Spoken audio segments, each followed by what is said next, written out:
வைகை அணையிலிருந்து சட்டவிரோதமாக வண்டல் மண்ணை எடுக்க முயன்றால் கடும் நடவடிக்கை எடுக்கப்படும் என்று அமைச்சர் நிர்மல்குமார் எச்சரித்துள்ளார்.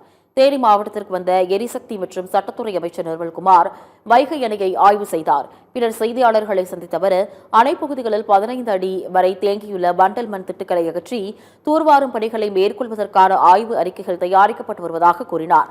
மத்திய அரசின் சுற்றுச்சூழல் அனுமதி பெற தமிழ்நாடு அரசு சார்பில் கடிதம் அனுப்பப்பட்டுள்ளது என்றும் இன்னும் 2 மாதங்களுக்குள் வைகை அணையை தூர்வாரும் பணிகள் முழுவீச்சில் தொடங்கப்படும் எனவும் உறுதியளித்தார்.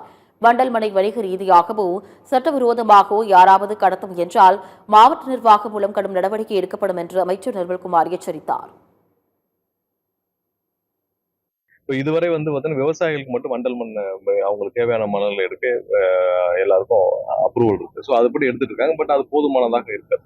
ஏன்னா நம்ம இப்ப இருக்கிற ஆய்வுப்படி நடந்தாலே 9 வருஷம் ஆகும்னு சொல்றாங்க. அதாவது மூன்று பேஸா இதை பண்ணணும்னு. பட் அதற்கு முன்னாலேயே விரைவாக முடிக்கும் பணிகள்ல திட்டமிட சொல்லியிருக்கோம். ஏன்னா எவ்வளவு தூரம் இதை விரைவாக முடிச்சு இது உடனே இங்க இருக்க மணல் திட்டுகளை எல்லாம் அகற்றி தூர்வாரும் பணிகளை உடனே முடிக்கிறதுக்கு எவ்வளவு துரிதமாக முடிக்க வேண்டும் சொல்லி திட்டமிடும் பணிகள் நடந்துட்டு இருக்கு. அதனால விரைவில் ஒன்றிய அரசுடைய அப்ரூவல் கிடைச்சு முடிச்ச பிறகு நம்மளுடைய என்விரான்மெண்டல் கிளியரன்ஸ் 1 மாசத்துல முடிக்கிறதுக்கான பணிகளை தீவிரமாக முதல்வர்களும் உத்தரவிட்டு